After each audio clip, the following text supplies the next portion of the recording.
Hello, you merry frolickers. You're happy and I'm happy for you. Currently, I'm not. Some will say that I never am, which is absolutely not true. Others will say that it's probably because of the weather change. It's possible. When I say weather change, I mean these sudden temperature gaps. I'm not talking about global warming because otherwise all we have left to do would be drinking an arsenic-based collective potion inspired by the fear of these scarlet plastic bags floating around the air like the ghosts of our sad future. Probably feel depressed because it's fall and I already miss summer. That's it. Fall is like a downward spiral. A slow walk into darkness whose culminating point is called Christmas. Christmas is the epitome of anxiety. No natural light, only the biting wands of these winking lights that are sparkling so hard you could get a seizure. People full of the good mood imposed by tradition are packing the sidewalks, making them impossible to circulate on. Who's really happy during Christmas time? Who's not pretending? I think that since I've stopped believing in Santa Claus, I don't believe in anything anymore. Soon after this obscure flickering abyss, as the referee still hasn't counted to 10 and whistled the KO of the birth of Christ, you'll get the uppercut right in your nose of a new year that's coming, and you'll hope it'll be better than the previous one. Will it be? Will it share a lot of hassles and of good moments too? You will find out soon enough. But for now you will have to freeze your ass off because it's winter time.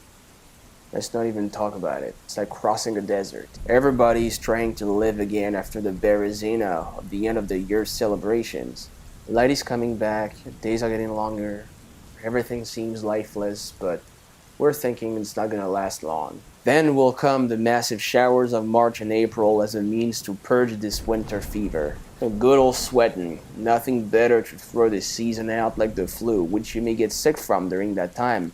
A time where pharmaceutical labs will try to sell you the best remedy, hoping that you'll catch it before you sneeze yourself out in the springtime. Allergies are coming back, yes, but so are flowers and little birds. A little life at last, despite its load of pollen flying around in your nose or in your ears or in your mouth or in your eyes, and bird droppings on my brand new blue blazer.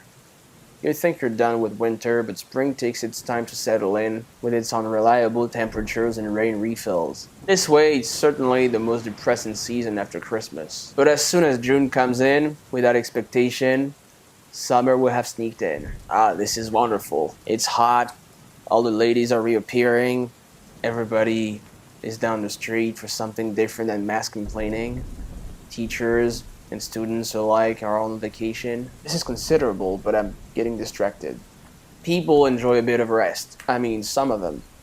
People working outside in the heat wish it was fall already. Those that work anywhere else are watching full of wonders the Instagram stories of their friends that are tripping to Ibiza or Mauritius and appreciate receiving a corny postcard.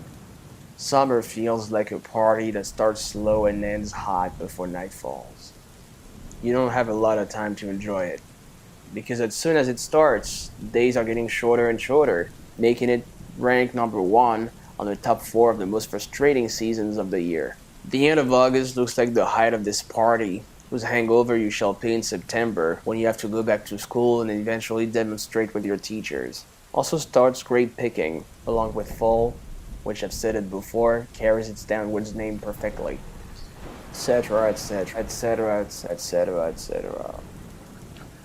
We're coming full circle, and yet people will keep saying that I'm constantly depressed. On social networks transcending all seasons from their numeric coldness, people who don't accept getting older, yet who are shouting from the rooftops that it's their birthday sometimes 2 months in advance, are giving me good reasons not to wish it to them. And even if I was saying congratulations, I would be talking nonsense, because is it your fault if you were born? Your parents should be congratulated instead, if you're a nice guy or a nice girl. If you're an asshole, which is a neutral word for both men and women, as a matter of equality, I don't see why not. Your parents shall be congratulated, but half-heartedly, or so to say, not at all. This is why my parents are receiving letters of insults every April 31st. That's it.